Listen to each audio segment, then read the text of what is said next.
Good morning, everyone, and welcome to this A2i Talk. Today, our theme is Uganda, and I actually believe that this is the first time that we've had an entire country as the theme. But no need to worry, because we are in the company of our own John Magnay, who has lived in Uganda for most of his life.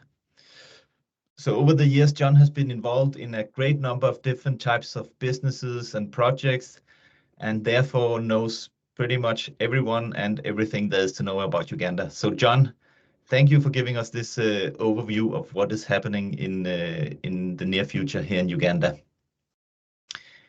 So for the format of today, it's the same as usual. We have a 20 to 25-minute presentation from John, followed by 15 minutes where you can ask questions. Those questions you can either raise your digital hand or post them in the chat. I should also say that we are recording this session, which will be available for streaming on our website. I think that is it from my side, John. So please, I'll hand over the screen to you. Yes, thanks very much. Good morning, everybody. Welcome to Kampala. I'm actually sitting in the A2i office in downtown central Kampala. And the theme of today is to actually talk about the activities that we are doing in the Uganda market.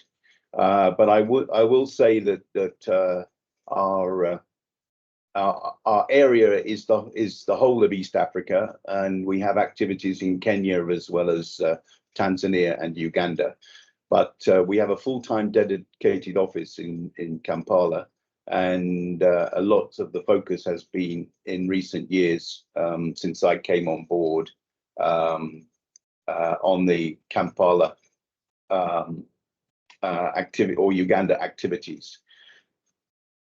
So the first thing I would say is that we actually have a trade mission coming here between the 4th and 6th of March. This is co-organized by Food and Agriculture, Danish Agriculture and Food Council, and Access to Innovation, supported by the Danish Embassy here. And we have 9 companies plus Access to Innovation and Danish Agriculture and Food Council coming on that trip. And as you can see, there's quite a wide range of Danish organizations who are coming. I think the most important thing, and this is the second time we've done it with Danish Agriculture and Food, is I think the most important thing is that each of the companies that's coming, we have made a personalized meeting schedule for. So, you know, one of the traits I've seen in trade delegations over the years is that we heard around the delegates going to the same events and not actually being specific. So what we did is we've actually interviewed all of the delegates who are coming. We know exactly what they want to do, and we are making a very specific schedule. The other thing is that the Danish Embassy is fully supporting this activity. And we will start off with a coordination meeting at the embassy with key government stakeholders, so we don't have to move around the town to go and meet the investment authority or the ministry of this or the ministry of that. We're actually calling them to the Danish Embassy to present to everybody at the time.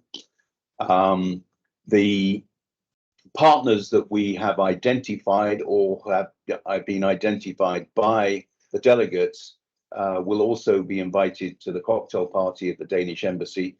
And we have advertised this with the Nordic Business Association in Uganda, which has about 53 members, so that we're trying to embrace the interest in all of the activities of the trade delegates in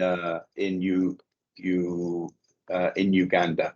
So it's only 3 days, but we expect intensive visits and participations. And from the experience of the last trade delegation, I know that many of them either identified an agent or identified commercial opportunities, including export of products from Uganda. The second thing that's happening at the same time is actually the EU Business Forum, which is between the 5th and the 7th. And we are pulling together all of the Uganda Danish businesses that are currently in Uganda and the delegates who are coming on the trade mission under the umbrella of the Danish Embassy. And we will organize a joint stand at the EU Business Forum. The EU Business Forum has opportunities for deal making. It has opportunities for presentation on investments in Uganda and access to finance in Uganda. So on the last day of the trade delegation, on the 6th in the afternoon, we're going to organize a particular event at the EU Business Forum, which is being held down at Manyonyo, so that we're pulling together all of the Danish activities in one. So those are the two things that are happening in the next 30 days in Uganda. And now let's go to Uganda itself. So A2i has, somebody's got their speaker on and then is typing. A2i now have a full-time dedicated office in Uganda. And we have 3 staff in this office who are supporting local engagement, including we have 5 A2i Dunedin projects currently engaging 7 Danish companies in this market. So we have a full-time office to support those projects and to support A2i members coming into Uganda. Currently, the count is about 16 companies are engaged in Uganda. And this is from all aspects. Some are doing direct sales into this market. Some are exporting produce from Uganda into the wider world, including Denmark. And others are actually looking at making investments in Uganda. And one of the services that we provide is to do the background feasibilities for companies who wish to make investments in Uganda. One of our partners is considering putting in a fish feed plant in Uganda, and we have been doing a lot of the background work for them, so that when they finally make the decision to make the investment here, they can hit the ground running. I think the other thing is that because of our permanent representation in Uganda, it means that Danish companies who are members of A2i can come to Uganda, and just like on the trade delegation, we can pre-arrange all the meetings they need, including if they're setting up companies here, to do the company registration and the government registration for a company to operate in this market. I'm now going to show you some of the programs that we're actually already doing. This is a big program involving 3 Danish members, BM Silo, Ensco and Burholt.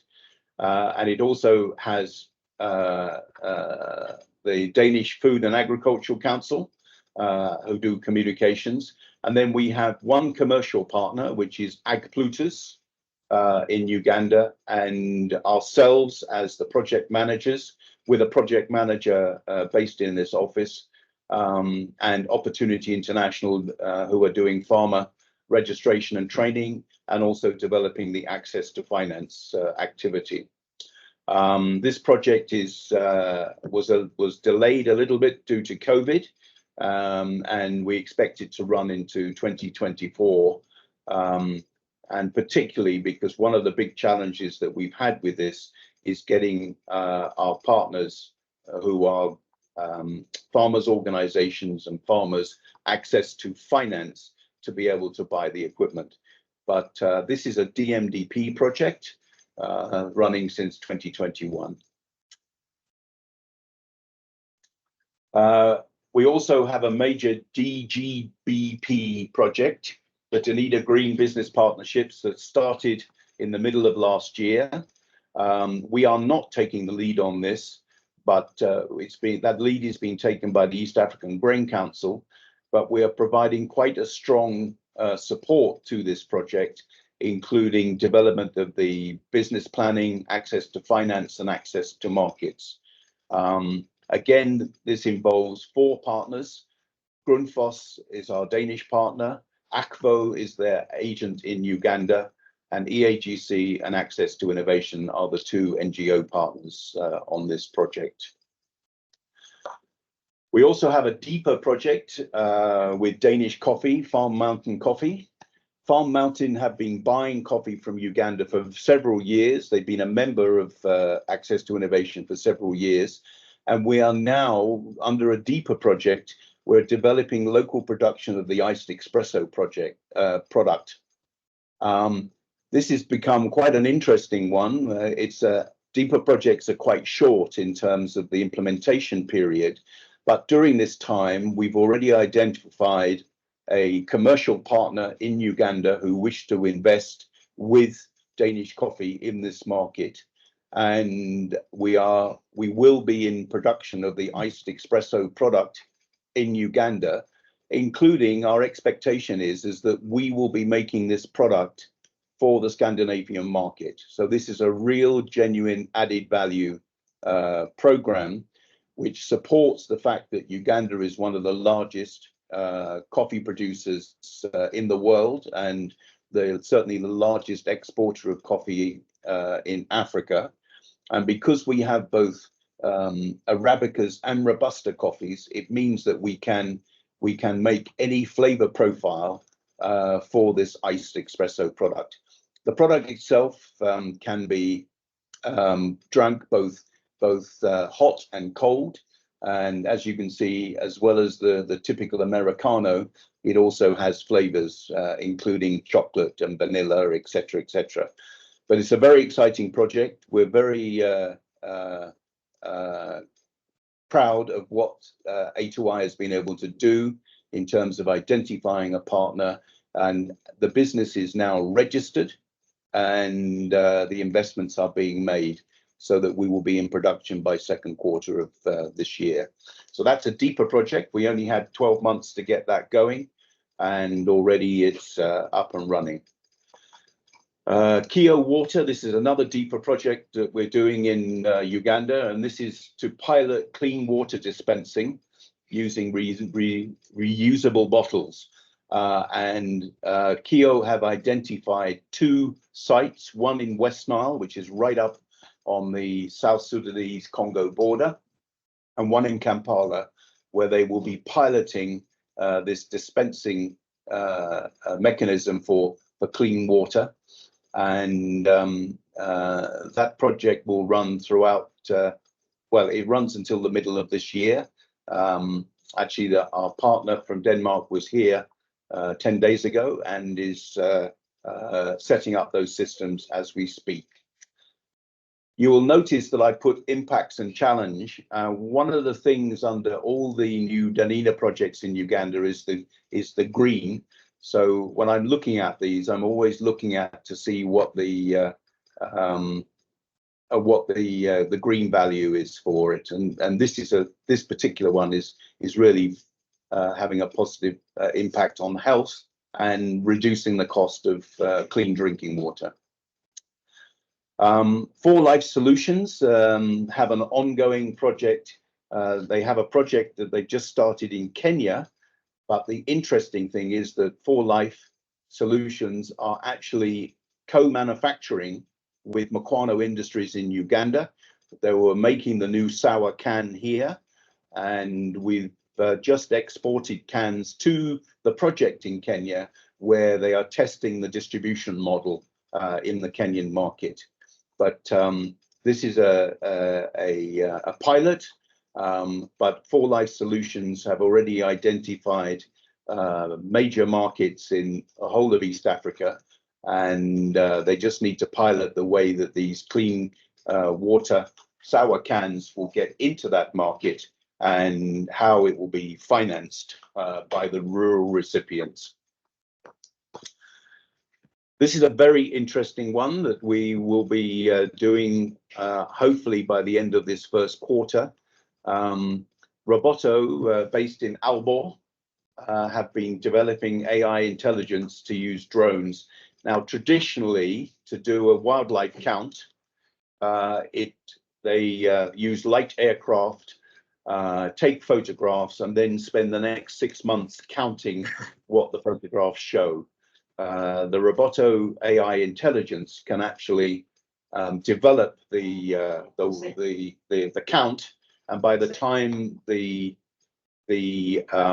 drone has landed, within 2 hours, we will have a full count.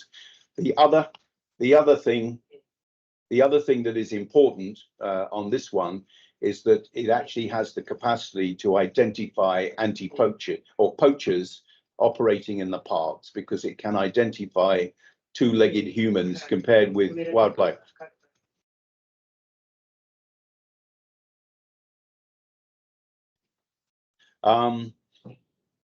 So we're just finalizing the pilot project with USAID and the Uganda Wildlife, and we expect this technology to be deployed, as I say, by the end of the first quarter this year. Pasito has been operating in the Ugandan market for quite some time, a very active member of A2i, and they've developed this solar photovoltaic solar cooker system, which has been rolled out in the refugee camps in northern Uganda, and they're now looking at a major step up of that program across multiple refugee sites, and also commercializing it into the rural community. That's a 500-watt panel, heating a cooking pot for hot water and for cooking meals. It has a battery in it so that it can store power to be able to provide power and lighting out of daylight. I've actually just come from a meeting with the Dairy Development Authority for Lyras, who have developed under an A2i program. They've developed the cold pasteurization of milk. This product is now going to be tested so that it can be included in the Dairy Act, the legislation for the use in the milk value chain. And we see this as a bit of a game changer across Africa, because it has the ability both to reduce the energy cost and investment cost for pasteurizing milk, but also one of the big challenges in the dairy value chain across the whole of Africa, not just Uganda, is the quality of milk that is being coming from the rural areas into the processing centers.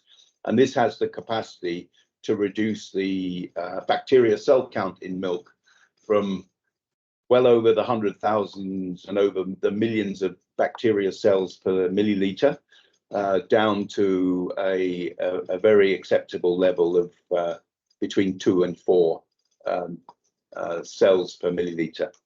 So I've just come from the meeting with the Dairy Development Authority and Heifer International, who are going to be our dairy partner in this, funded by ABI, which is a Danish agricultural business initiative.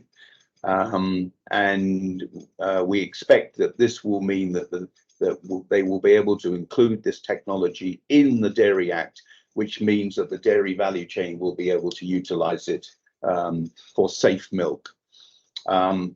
One of the things that I would highlight about milk in Uganda, 80% of milk is being traded without pasteurization. And the Dairy Development Authority have a target to take that down to 0. But the current methodology using large processors means they're not capturing the majority of milk that is being traded and consumed. This is a new project that started 1st of January this year. I'm actually sitting in the office with the program manager from the A2i team on this project. This is a very interesting 1-year project to test the rollout of e-boders, so battery-powered motorbikes, which are the common taxi in Kampala. We estimate there's over 200,000 motorbike taxis operating in the area, and we're currently testing the methodology of how we would introduce an e-boda into this market, including the development of how we will be able to do energy swaps, battery swaps for these bikes. So instead of filling up fuel in a petrol station, they would actually be swapping a battery at a battery swapping station. We believe that this would have a huge impact, and one of the things it will do is to formalize the taxi service in Uganda or in Kampala, because it will be all these e-bodas will be digitally GIS connected and recording their activities, so that we can get data, and also they can develop a sophisticated Uber type model for the motorbike taxis. MASH Makes, they're currently doing a project based in Uganda, in Kenya, down at the coast. But this is a technology that was initially supported by A2i, has now been commercialized in India, and will soon be ready to be rolled out in this part of the world. So we are currently looking at all the sources of biomass that will be suitable for the MASH Makes processing system. One of the big challenges that we have found in all of our projects is actually access to finance, and in all of our programs we are working with the commercial banks and the development funds that are operating in this area, and we have partnerships with lots of commercial banks, and currently we're developing a new framework agreement with ABI, which is the Agribusiness Initiative, again a Danish developed organization in Uganda, which have both a finance wing and a development wing. And the idea is that any potential clients within our programs can get access to funding locally. I think the one thing I would say is that there is plenty of funding available. It's having good partners and good business plans that to feed into them. And one of the big challenges has been securities and annualized accounts, etc., for many of our partners. So we are working with them to develop the access to finance part. Right. So I think what you see is that with A2i in the Ugandan market, we can provide soft landing for our members who want to come and work in this part of the world, including doing the initial feasibilities and groundwork for your visits, so that when you arrive, you can hit the ground running. And I look forward to seeing more of you in Uganda and in East Africa in the future. We're here to help. Thank you.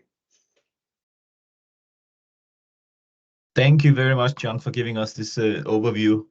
I think it has very clearly outlined all the very interesting activities that we are involved in not only in Uganda, but in the East African region. So thank you very much for that. Perhaps if you take down your presentation, then I can see if there are any questions from the audience. And please do ask questions. This is your chance to ask pretty much any question that you have on your mind.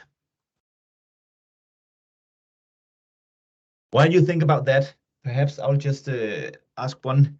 If we go up into the helicopter and look down at Uganda, how would you say the business environment is today, also considering the recovery after COVID? Yes. So I think COVID was a big hit for the economy. I mean, one thing that happened, by the way, is that Uganda shut down its schools longer than any other country in the world. So we had this huge challenge with regards to getting our children into education, and there's no doubt about it. When I talk to the commercial businesses that are operating in Uganda, they can all see a carryover of finance or liquidity in the market affecting their businesses. I monitor the levels of grains going into the brewing industry in Uganda, and over the last 3 years, it's been fairly static, whereas prior to COVID, we were on a sort of a 7 to 10% trajectory in terms of increase. However, the one thing I would say, and this is what we all need to recognize, population growth in Africa is the fastest in the world. So we're sitting at about 1.4 billion. We're on our way to 2 billion. And what that is doing, it is creating massive opportunities for markets because of the huge urbanization that's going on.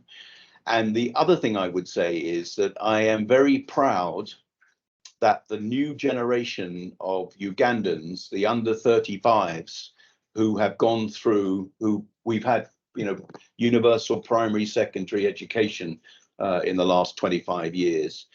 What I'm seeing is that we are producing a large number of qualified graduates coming onto the jobs market and and they are smart, they are connected, they know how to use the tools of the internet and their laptops and business planning.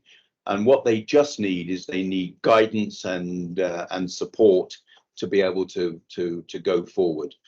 But in my time in Uganda, the urban market for, let's say, food products is about 25 times what it was when I arrived.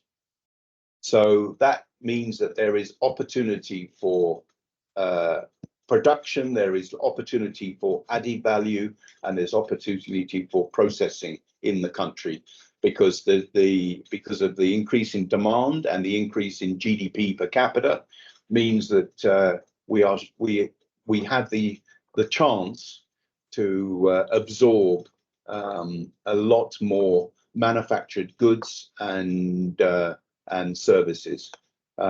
Kampala, by the way, is maybe 12 times the size it was when I arrived in Uganda. 12 times. Interesting. We have a question from Andrew. Yes, thank you, and nice seeing you, Thomas and John. At least I've met John online once, and Thomas, we have talked a lot. The question I'm asking, as you know, BII, we are not a startup ourselves or a company ourselves. We are facilitating different companies. And so there's kind of, we're a bridge, we're in the middle. And so the question I'm going to ask is from a political, social point of view, to give some kind of understanding. We discuss a lot, two things. One, financial risk and the need for de-risking. Two, organizational reputation. Because when we are connecting companies, it's not us we are online, but these companies maybe don't care, but we are online as BII. And Uganda has also been a bit in deep waters the last few years. The LGBT Rights Act. You also know that the country is struggling with political transition, and there are indications of capital flight out of the country. John, try to give some reflections on this. And I'm positive, I'm Ugandan myself, so I'm actually pushing a lot of people towards Uganda, but try to paint some picture on this. And then two, how does Uganda compare with the rest of East Africa in relation to opportunity? So Okay.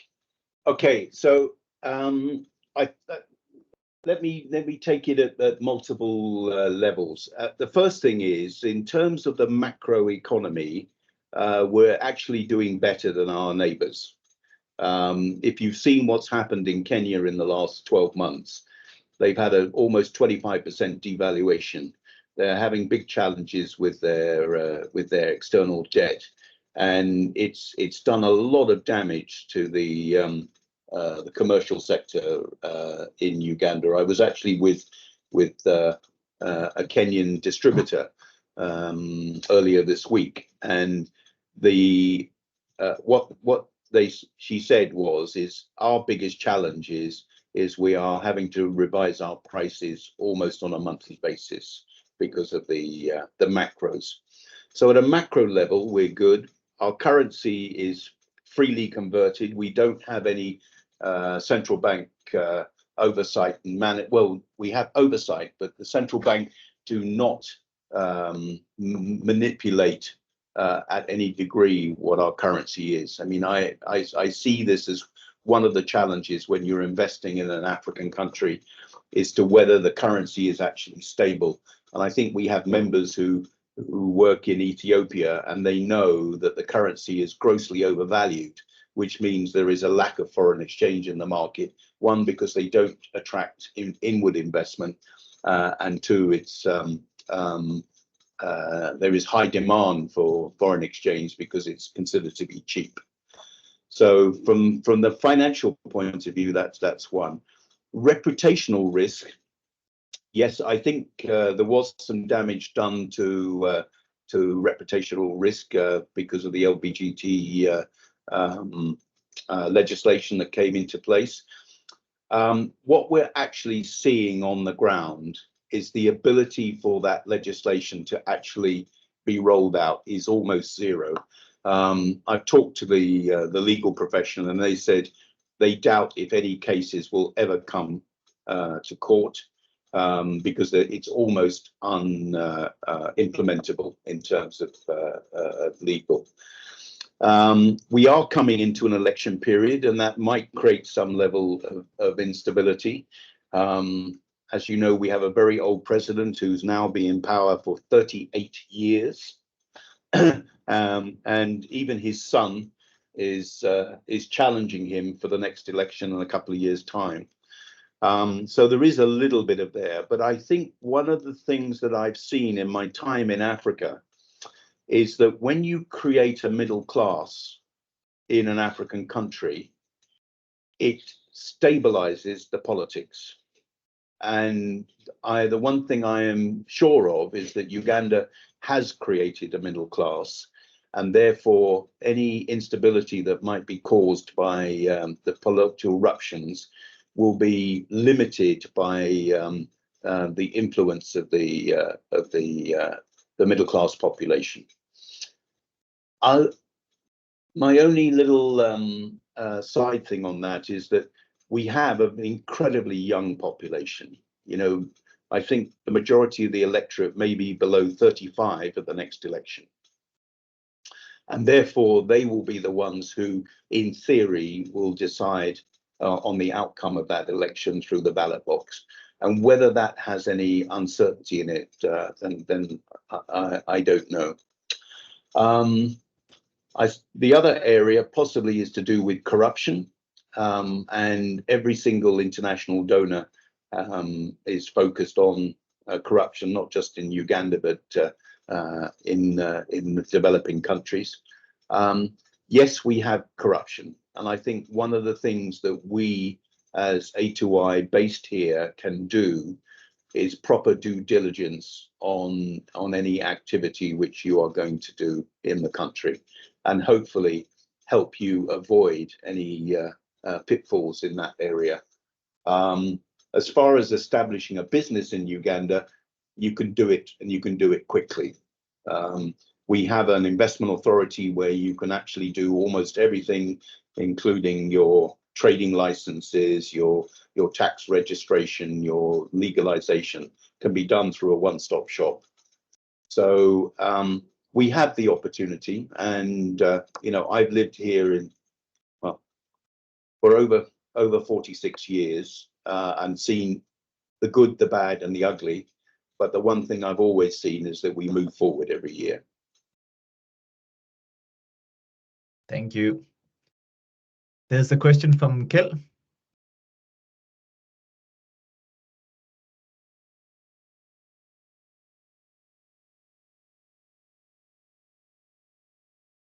Can't Please hear go you. ahead.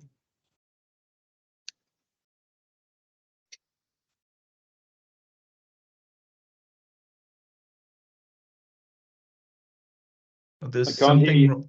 something wrong with your sound. I think your Can't hear you. microphone is not working.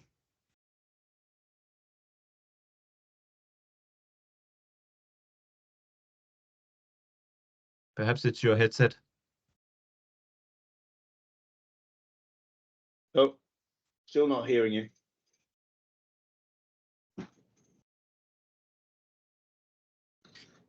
In the meantime, let's jump to Mikkel. There's a question from Mikkel.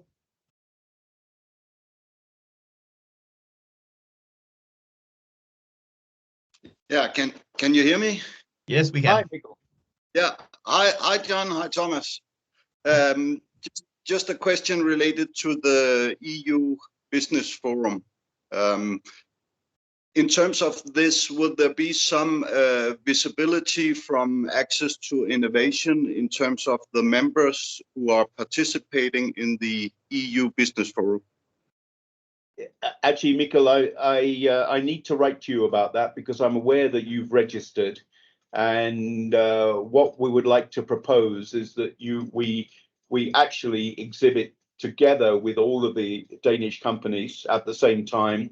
It will give a focus for the Danish Embassy to organize an event for us, and we can showcase the engagements of our members and other Danish companies in Uganda. So I will actually write to you about that. I was aware that you'd registered, and I just need to coordinate that we all get the same space. And the idea is to take instead of a 3x3, we'll take maybe a 15x3 and have an availability for all of the Danish organizations to exhibit there. Okay, sounds good. Then I'm just at the website. Will you do some promotion on the Access to Innovation website?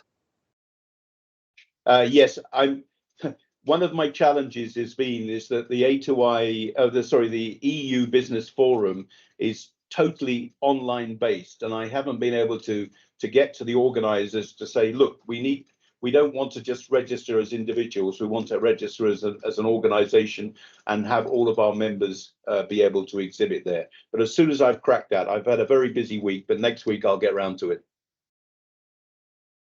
Okay, thank you. Thanks, Mikkel. Okay, thank you. Perhaps we try to go back to Kjell, see if it works. Can I try again? Does it work yes, now you're on. I had to do some troubleshooting in the system. I'm happy that I succeeded. And thank you for this occasion to take part in this. I am the chairman of Seniors Without Borders in the northern part of Denmark. So I'm representing an NGO, and that's my angle also in A2i. And we are involved in several development projects in Uganda. I'm going there again in May to monitor a climate project and to visit a refugee camp or settlement in Nakivale. So that's just the background. And my question, John, is how do you view this whole rationale within access to innovation when it comes to a collaboration between NGOs and business? Because that's of course our motivation to be here, and we are running some types of collaboration already. For instance, Pesito, I presented actually their solar system in several villages in Uganda in June. So, and we have other examples. So we are engaged in agriculture, climate change projects, refugee camps, education, health, and of course there's some business opportunities and there could be a synergy, I think, there. But that will be my question. Or rather, one out of two. The second one is that I'm also a member of the board in the Danish UN Association, and we are also in that connection interested in, of course, development work and peace building. And for instance, in the refugee camps, the UN food program is represented, and in many ways, also the UN programs represents a kind of market, because, for instance, solar cooking technology or clean water, etc., would often potentially be financed through the UN system or other international aid organizations. So how do you view the potentials there? That was my two questions. I hope you understand it. Yeah. So, Kent, the first thing I would say is we see our role, and I hope that most NGOs see their role as catalyzing activities. And the one thing that we can't do is that the only way we can get sustainability is by developing activities with commercial partners. So if you look at all of our projects, there is always a commercial partner involved, and all we are doing is supporting them during the initial phases. So I see that as a very important work. And by the way, we have several NGO members of A2i, and you know, we see working with them as well as an important activity. As you know, A2i's focus is very much on commercial and markets and developing markets, and we feel that we can bring that to the table. In, you know, my own experience, I've had more than 40 years experience in private sector activities, and you know, I've seen the good, the bad, and the ugly in terms of development aid projects. So I would definitely, and the other thing I would say is one of our financial commercial partners is working in Naki Valley, in the refugee camp there, and they've just been in Uganda. They're leaving today, but they are going to roll out the work, the work that they did in Naki Valley to some of the other refugee camps as well. And I think there's been a very strong focus on developing business in the refugee camps, because quite frankly, I mean, you know, Naki Valley has been there for, I think, 30 or 40 years, and many of them have been there. And the other thing I would say is that I had a meeting with the World Bank this week, and under their new program, they are providing some grants for the establishment of commercial businesses in the refugee areas. So it'd be worthwhile having a chat with us to see how that might fit in with the work that you're doing in those areas.